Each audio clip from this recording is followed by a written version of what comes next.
हरे कृष्ण कृष्ण कृष्ण हरे हरे, हरे राम राम राम हरे हरे।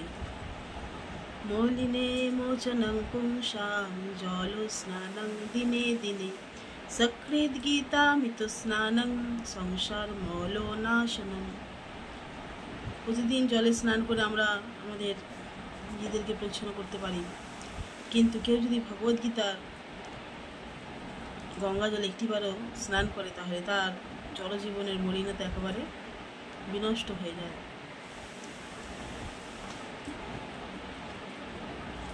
শ্রীমদ্ ভাগবত গীতা যথাযথ সাংখ্যযোগ 2য় অধ্যায়, শ্লোক সংখ্যা 21। বেদা বিনাশিনং নিত্যং চ এনং যমবায়ং, কথং স পুরুষ পার্থ কং ঘাতয়তি হন্তিকম। এই শ্লোকের অনুবাদ: হে পার্থ, যিনি এই আত্মাকে অবিনাশী, শাশ্বত, জন্মরহিত, অক্ষয় বলে জানেন, তিনি কিভাবে কাউকে হত্যা করতে বা হত্যা করাতে পারেন। ভগবান শ্রীকৃষ্ণ অর্জুনকে পার্থ বলে সম্বোধন করছেন, যে যিনি জানেন যে এই আত্মা হচ্ছে অবিনাশী, শাশ্বত, জন্মরহিত, অক্ষয়। সুতরাং এই আত্মাকে তো কেউ মারতে পারে না। আর শরীর তো একদিন নষ্ট হবেই, আজ না হলেও 100 বছর পর হলেও এই শরীরটি আর ভালো থাকবে না। তাহলে তুমি শোক করছো কেন? আত্মাকে কেউ হত্যা করতে পারে না। আত্মা চির নবীন, তাকে কেউ জলে ভেজাতে পারে না, তাকে কেউ কাটতে পারে না।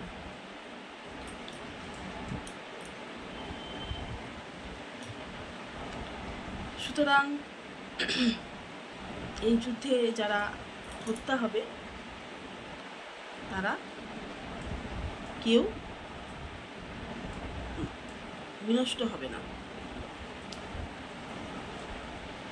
তাদের শরীরটা নষ্ট হয়ে যেতে পারে, কিন্তু তাদের আত্মাটা কখনোই কেউ হত্যা করতে পারবে না। তাহলে এই ব্যাপারটি যে জানে, তাহলে কি আরো মৃত্যুতে কারো শোক করা উচিত নয়?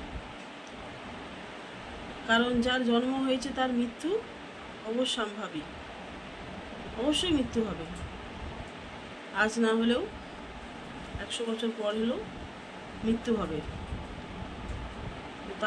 তাই জন্য আমাদের শোক করা উচিত নয়। কারণ দেহটি নষ্ট হয়ে গেলেও আত্মাটি আরও একটি নতুন শরীর, দেহ লাভ করবে। এই তত্ত্ব যে জানেন তার শোক করা উচিত নয়। ভগবান আমাদেরকে উপদেশ দিচ্ছেন।